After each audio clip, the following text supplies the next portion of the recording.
ito dito na didevelop na hindi pa dumadating yung pandemic, brother. Puro bus ito dito, ang haba ng pila niyan.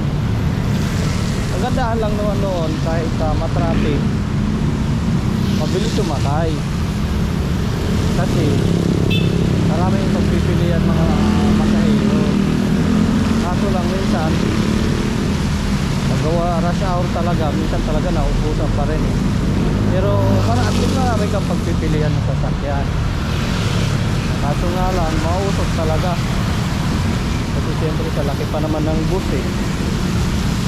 Kaya lagi nung madumi ang kalsada. Saka ito dating crossing dito bago pandemic, masigla ito eh. Kasi nga dito yung nun eh, dito yung tambayan nun ng mga bus eh. Kasi may mga bus nun dati, tatandaan ko, mayroon ng ibabaw crossing, ilalim crossing. Yung mga ibabaw crossing, yung mga yan, yung na yan, puti, yan talaga yan sila na tambay, hihintay ng pasahero. Ayun, pati yung mall dito sa crossing, parang wala na, pavilion, sarado na. Tapos ito dati McDo ito eh.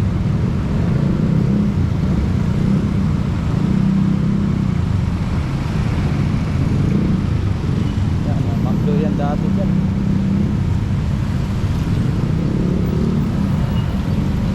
Ganun pa rin naman, wala pa rin naman nagbago. Kaso lang yung ibang negosyo nagsara. Welcome Kedfield District, United Street EDSA.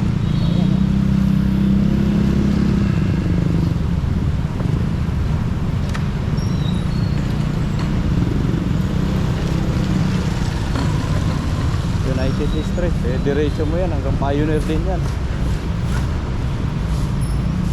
Pag diniretso mo yan hanggang Pioneer din yan.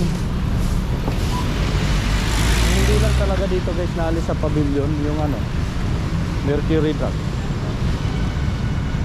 Talagang pinagpalang Mercury Drug dito sa pavilion mall eh, sa crossing. Tagal na dito yan. Makati pa ako nagtatrabaho, dito na yan. Pero yung mall wala na. Mayroon ba dyan yung mga parang tanggihan na lang.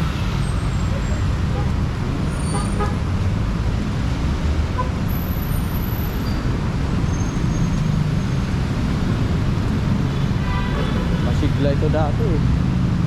Tahimik na. Namimiss ko minsan eh. Lalo na pag nadaan ako dito kasi dito dati talaga. Yan yung page 2 na yan dyan guys dati. Pilahan talaga ng bus yan, mga pasahero. Ang daming tao niyan dyan.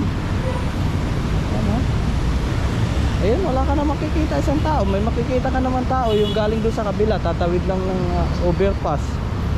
Yung galing doon sa kabila, doon sa sa may Bermuda sa Andaluyong.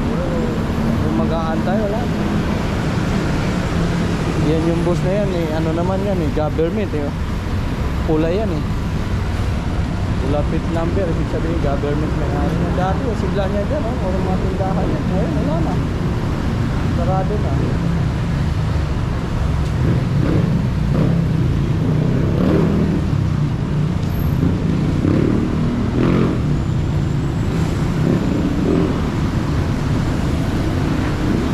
Tapos may rin to dito, may Jollibee rin to dati dito.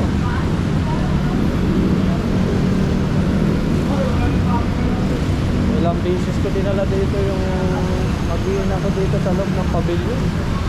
Kasi nga dito dati guys, pag siyempre pag umaalis kami, pumunta kami sa ibang lugar, dito talaga kami doon nadaan sa crossing. Kasi galing Pasig, jeep. So, dito talaga. Sa dati, yan dyan eh, Jollibee. Ayun, wala na. Yan na lang, pang drawing na lang. Dati guys, entrance yan dati. Pagpunta sa loob, ngayon wala na. Sarado na. Sayang. Yan, pasok tayo sa pavilion guys. Tingnan natin kung kasi meron mga sarado na talaga. Michael. Na si Michael. Tatandaan ko guys, ito yung ganito na yung ano ngayon.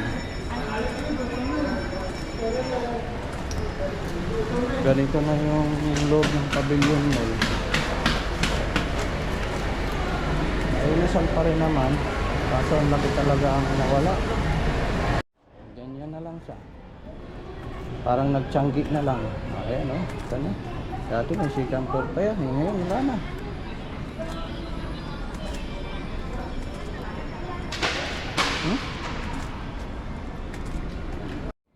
Dati ano yan dyan guys. Punong-puno to dito ng tenda.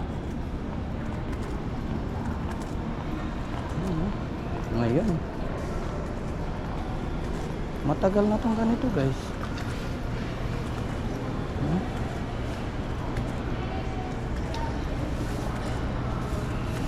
Ano, okay na ba? Pagtabunan na natin. Ang tagal na nitong ganito yung ano na to, yung kalagayan ng pavilion mall, sayang. Ano? Hindi ko ano nangyari.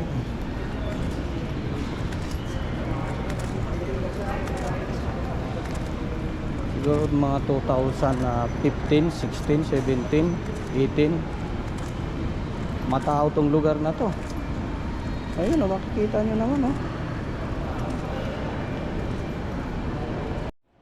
Yun na lang siya. Sa taas, ganun na lang. Ano? Tapos ilang beses ako dito nun guys na pag umuwi ako galing Makati, trabaho pa ko nun Makati. Ilang beses ako nun na naadaan dito. Ang bilihan ko nun guys ng ano, damit, yung bench. Ito, yan.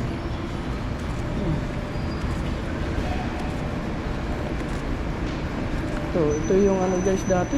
Pintuan ng bench dito eh. Ang tagal nang dito eh. Hindi ko alam bakit. So KFC nandiyan pa rin naman pero ang dami talagang nawala. Ayan o. Dati tindahan din yun eh. Wala na eh. Dati o. Yan, dyan pa may kaila yan o. Ano ba kayo siya? Yun. Kasi kung akin mo, ano ba? Naapo dito.